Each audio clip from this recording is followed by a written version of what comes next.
नमस्कार मित्रों, मेरे स्पिरिचुअल कनेक्ट पर आप सभी लोगों का हार्दिक अभिनंदन है मित्रों। आज मैं आप लोगों को नारद भक्ति सूत्र के अंतर्गत सूत्र नंबर 5 के बारे में बताने वाली हूँ, तो इसको ध्यान से सुनिए।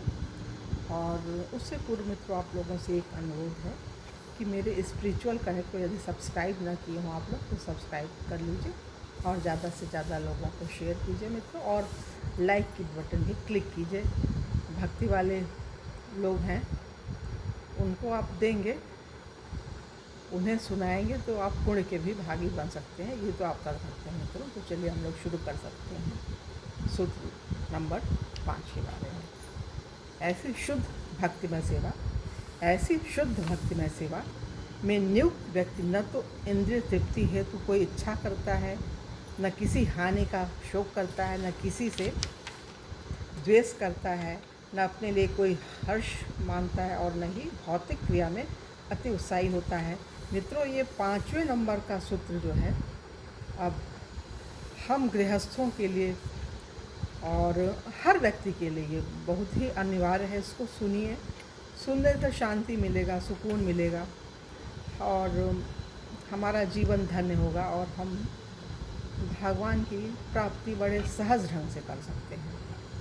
श्रील रूप गोस्वामी के अनुसार इसका तात्पर्य यह है कि श्री रूप गोस्वामी के अनुसार भक्तिमय सेवा के संपादन में 6 प्रतिकूलताएं हैं एवं भक्तिमय सेवा की प्रगति में 6 अनुकूलताएं भी, प्रतिकूलताएं भी 6 हैं और अनुकूलताएं भी 6 हैं। प्रथम प्रतिकूलता क्या हो सकती है? प्रथम प्रतिकूलता है अत्याहार, अर्थात अधिक खाना या आवश्यकता से अधिक धन का संग्रह करना। जब हम परम श्रेणी का सुख पाने के यत्न में इंद्रियों को बेलगाम छोड़ देते हैं तो हमारा पतन होता है। अतः भक्त को केवल अपने शरीर एवं आत्मा को संयुक्त रखने हेतु आवश्यक मात्रा में भोजन करना चाहिए। उसे अपनी जिह्वा को उसकी इच्छानुसार जो कुछ या सभी कुछ खाते रहने को नहीं छोड़ना चाहिए।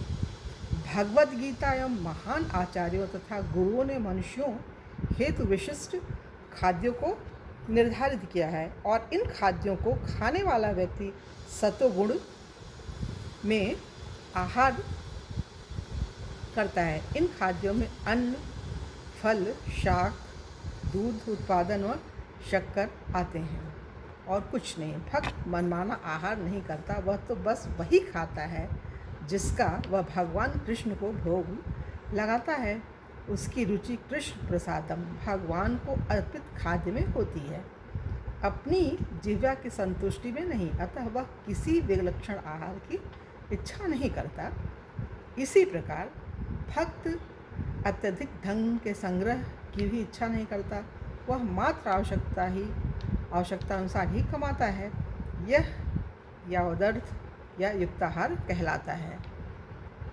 भौतिक जगत में हर कोई अधिक से अधिक धन कमाने में तथा खाने और सोने को बढ़ाने एवं इंद्रियों के तर्पण में तत्पर है। यही अधिकतर लोगों के जीवन का लक्ष्य है, किंतु भक्त का जीवन इन क्रियाओं से रहित होना चाहिए। श्रील रूप आप पता लगा सकते हैं कौन भक्त है, कौन सामान्य व्यक्ति है। खान पान से, रहन सहन से आप भक्त के बारे में पता कर सकते हैं। श्रील रूप गोस्वामी द्वारा वर्णित दूसरी प्रतिकूलता है प्रयास, अर्थात भौतिक वस्तुओं हेतु कठिन यत्न।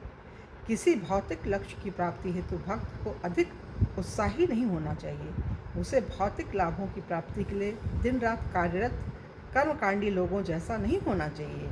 ऐसे सभी व्यक्तियों की कोई कामना होती है बड़ा व्यवसायी बनने की, बड़ा उद्योगपति बनने की, बड़ा कवि या दार्शनिक बनने की, किंतु वे नहीं जानते कि यदि उनकी कामना पूर्ण हो भी गई तो फल अस्थायी ही होगा।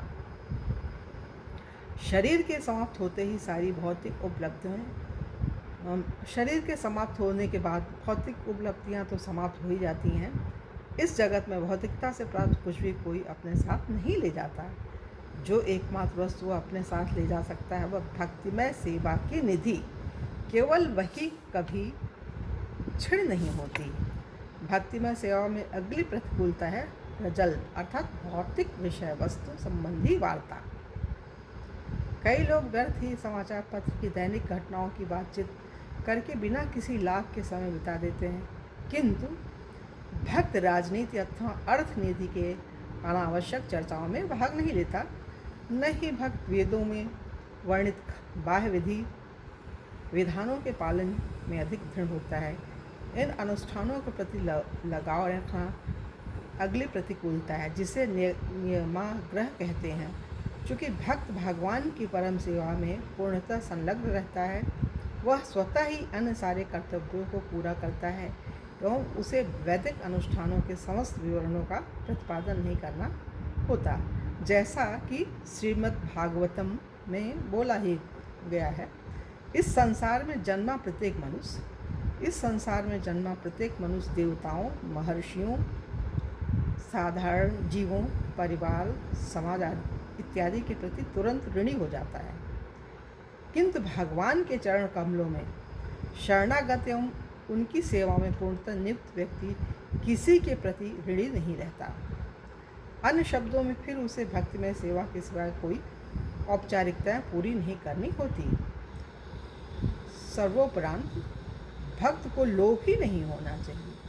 वो भक्त जो है किसी प्रकार की लालच न करे और न ही उससे साधारण भौतिकवादी मनुष्यों से मिलना जुलना चाहिए, मतलब दूर ही रहे भौतिकवादी लोगों से।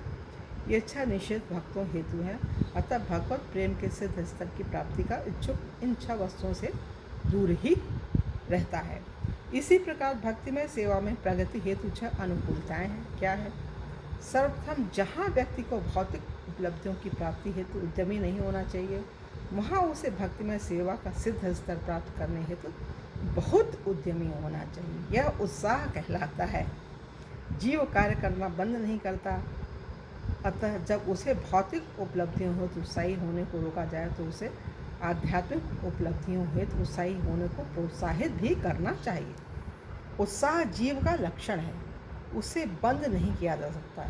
यह एक शक्तिशाली इंजन के समान है। यदि उसका ठीक प्रयोग हो तो वह अत्यधिक उत्पादन करेगा। अतः उत्साह को शुद्ध करना चाहिए।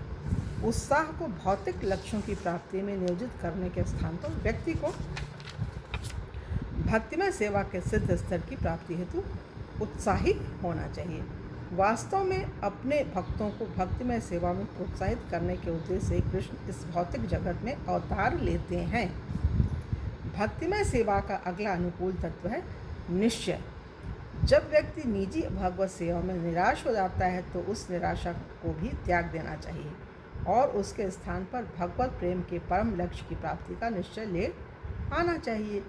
भक्त को धैर्यपूर्वक भक्तिमय सेवा के विधि विधानों का पालन करना चाहिए, जिससे वह दिन आए जब उसे अकस्मात भक्तिमय सेवा की सर्वसिद्धि प्राप्त हो जाए। उसे आध्यात्मिक जीवन में अपनी प्रगति में किसी हानि का या पतन का शोक नहीं करना चाहिए। यह धैर्य भक्तिमय सेवा की प्रगति में तीसरा सकारात्मक तत्व है।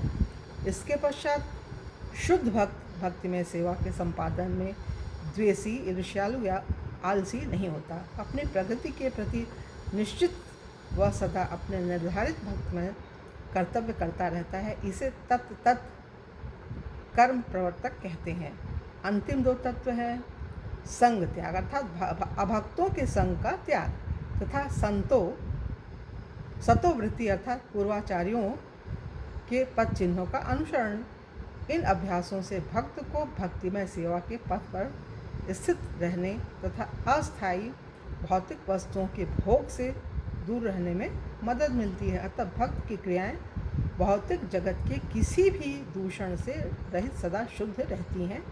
तो मित्रों, यहाँ पे नारद भक्ति सूत्र का सूत्र नंबर 5 पूरा हो रहा है और कल की वीडियो में आप लोगों से पुनः सूत्र नंबर 6 के बारे में चर्चा करेंगे। तो तब तक के लिए जय हिंद, जय भारत, ओम शांति, ओम शांति।